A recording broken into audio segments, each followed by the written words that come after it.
good guys in our profession, and I mean that honestly. He kind of came up like me. You know, I worked for Jed Heathcote. He worked for Bo Ryan. We both had our issues as assistants because we worked for those two guys, but it was actually really good. And I've just kind of enjoyed watching the evolution of him.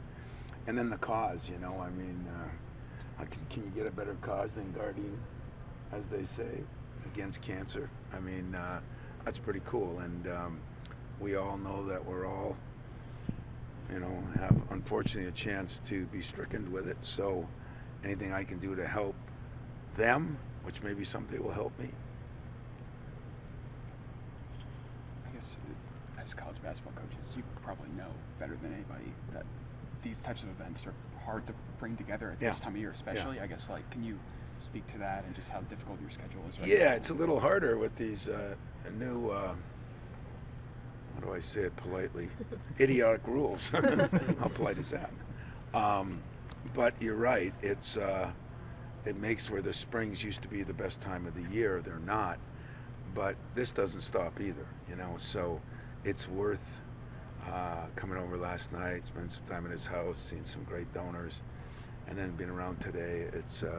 It really has been good for me. I mean, sometimes getting out of the grind of the office is also good when it's for a good cause and good people. And I'm actually live closer to Wisconsin than I do Michigan. You know, I live right on the border up by Niagara, Wisconsin, about 98 miles from Green Bay. So this is kind of my second home, my first time ever getting on a big-time campus. I was a senior in high school, and we had a Father's Day where a bunch of the athletes, fathers, took us on a trip, and it was here to see a football game. So I'm here.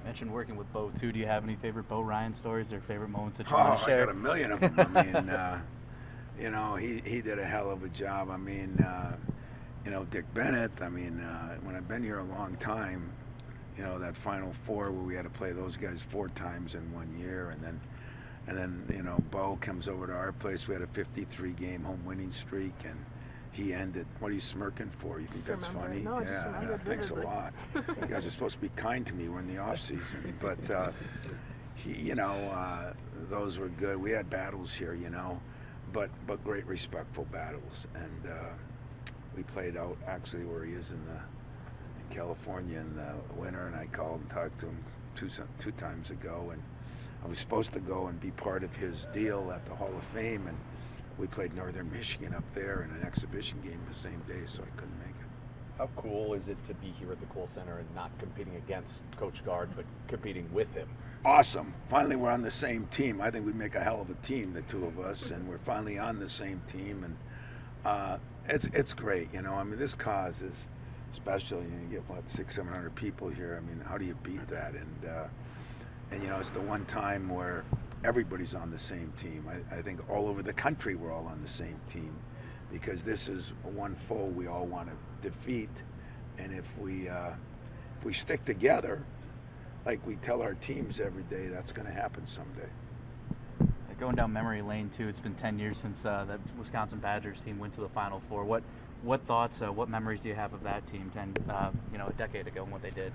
Well, they were really good, and we went the same year, and so we were both there together, and we kept saying one of us got to win it, because you know we hadn't won it since 2000, the Big Ten, and so they took care of Kentucky, but we did not take care of Duke, and then they, I thought, could have beat Duke and didn't, but that was a hell of a team. They had good players, good guys. I remember before. The night before, we have a dinner with everybody, and it was kind of fun to be. The Big Ten was represented by 2 teams, and that's happened a couple times. You know, the one in 2000, Ohio State and us were together in '99, and Illinois and us in 2005. So it's happened before, and but that year, I thought they were good enough to win it all, and they were. They just fell a little short, as they say. Coach, you alluded to some of the jokingly idiotic rules and things changing, of course.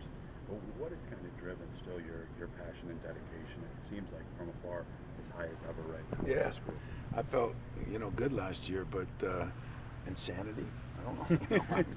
I mean, it's I wish people could appreciate, you know, I mean, it is what it is, and there's rules changes every year, but these have been drastic, you know, and it's really put us, the only thing that saddens me is we're becoming a transactional sport, I guess, instead of a relationship-based one. And thank God I've got to spend 30 years with some of the greatest relationships, reunions every year. Am I worried that's going to go away? 100% yes. Do I think it's going to hurt the players? 100% yes. In the meantime, you got to do what you got to do, you know, and so we all got to do what we got to do. And I've complained about it publicly because I think in the end of the day, the players that are going to have nowhere to come back to because they've been to 4 different schools are going to be, it's going to be a problem for their life. Not going to be a problem for me. But maybe I'm wrong, and hopefully they find some balance. You know, what it is right now is there's no guardrails, and it's been difficult, you know, and some of the things that lend to it are the tampering all year long with players that drives me crazy. But we found a way to win the league by 3 games. We found a way to, you know, be shy from our 9th Final Four. Still, at the end of the day, you know, you got to make baskets and play defense and rebound the ball, and no matter what we pay them, no matter who they are, that's the same. But it's the relationship. When you're in battle with guys, it's like here. It's just like here. I mean, I met so many great people last night, and those relationships has helped both Greg and Michelle. It's really helped them to do some serious damage, I think, on cancer. They're going to raise over $10 million now after 10 years, and you can't do that without relationships. So I still wonder what's going to happen with that. But not on a soapbox like I was before. I'm just going to do what I got to do to do what I got to do. I guess just on a similar note, how different has roster construction this offseason been than even a couple of years ago when NIL and portal was still a thing, but it just seems so much Yeah, crazier. you know, I mean, the portal started, this will be the 4th year. The first year, nobody knew what they were doing, including the agents. Now, unfortunately, they know what they're doing. And the second year, but last year and this year, I mean, it's changed incredibly. And for our construction, you know, we've been lucky that we're still trying to get high school kids, which means you got 18-year-olds playing against 26-year-olds in some cases.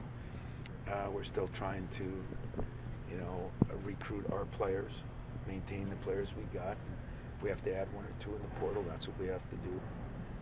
What I'm concerned with is when you got to add 10, 11, and 12, like some of these teams are doing.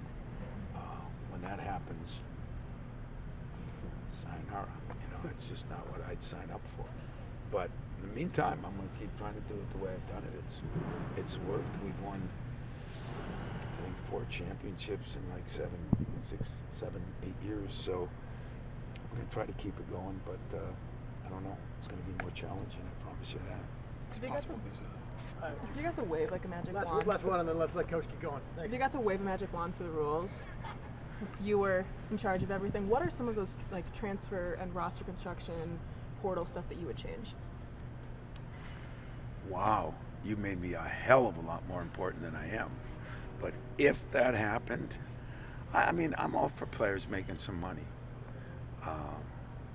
You know, somebody once said to me, my neighbor once said to me, isn't it nice that the players 3 years ago can make a little money and take their kids or take their girlfriends out to a movie and get a pizza? I said, yeah, but now they can buy the franchise. You know, it's just changed. And I think there's got to be some balance. There's got to be some guardrails. The transfer rule, you know, I think hurts more than the money. And the reason is it fuels that, you know, desperate. If you're desperate, you need to win, and that's what causes you to recruit kids off other people's campuses and things like that. That sicken me, if you want the truth.